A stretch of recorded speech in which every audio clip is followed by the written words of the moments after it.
Ici, en marge de la Cité de la Réussite, dans les grands salons de la Sorbonne, nous sommes avec Mathias Zichra, qui est directeur général adjoint de la SNCF, en charge du projet d'entreprise de la communication et de l'image. Bonjour monsieur. Bonjour. En arrivant en responsabilité, monsieur, est-ce que vous considérez qu'il faille tout changer? Ou alors est-ce qu'il faille conserver des caractéristiques des équipes précédentes ou du projet initial d'une entreprise? Alors d'abord, moi je pense que pour changer, il faut d'abord transmettre. Il faut d'abord savoir ce que l'on est avant de pouvoir savoir ce que l'on veut devenir. Et donc d'une certaine manière, il faut d'abord réussir sa transmission avant de pouvoir changer. Ça c'est la première chose. La deuxième chose, c'est qu'une transmission réussie, c'est un dialogue. Ce n'est pas simplement du haut vers le bas, c'est-à-dire en gros les plus anciens vis-à-vis des plus jeunes. C'est aussi comment les plus jeunes, la génération Y, qui est en recherche de sens, qui préfère le coaching à la dimension hiérarchique classique, comment cette génération-là peut aussi transmettre quelque chose à la génération du dessus. Et donc d'une certaine manière, si on veut se changer, se transformer, il faut d'abord se connaître, transmettre. Et une transmission réussie, c'est une transmission qui est un dialogue entre les plus jeunes et les plus anciens. Et par exemple, quand vous êtes arrivé aux responsabilités à la SNCF, est-ce que vous avez conservé les équipes de votre prédécesseur ou alors vous avez voulu rénover vraiment l'équipe et le projet? En fait, les choses sont toujours dans une relation de complexité au sens d'Edgar Morin, c'est-à-dire c'est jamais tout blanc ou jamais tout noir.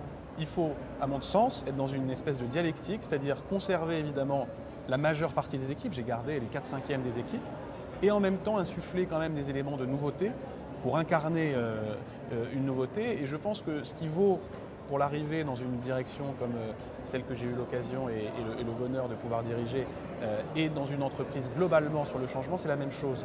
C'est-à-dire qu'il faut accepter qu'il y a une part effectivement qu'il faut garder et en même temps une part qu'il faut changer. Pour reprendre l'expression populaire, il ne faut pas jeter le bébé avec l'eau du bain. Par ailleurs, vous avez été directeur de cabinet de 2 éminents maires de Paris. Comment aujourd'hui la SNCF et les pouvoirs publics, notamment la mairie de Paris, travaillent pour créer le futur monde des transports? Alors c'est une remarque très importante. En réalité, la SNCF, ce n'est plus que du train. C'est plus que du train.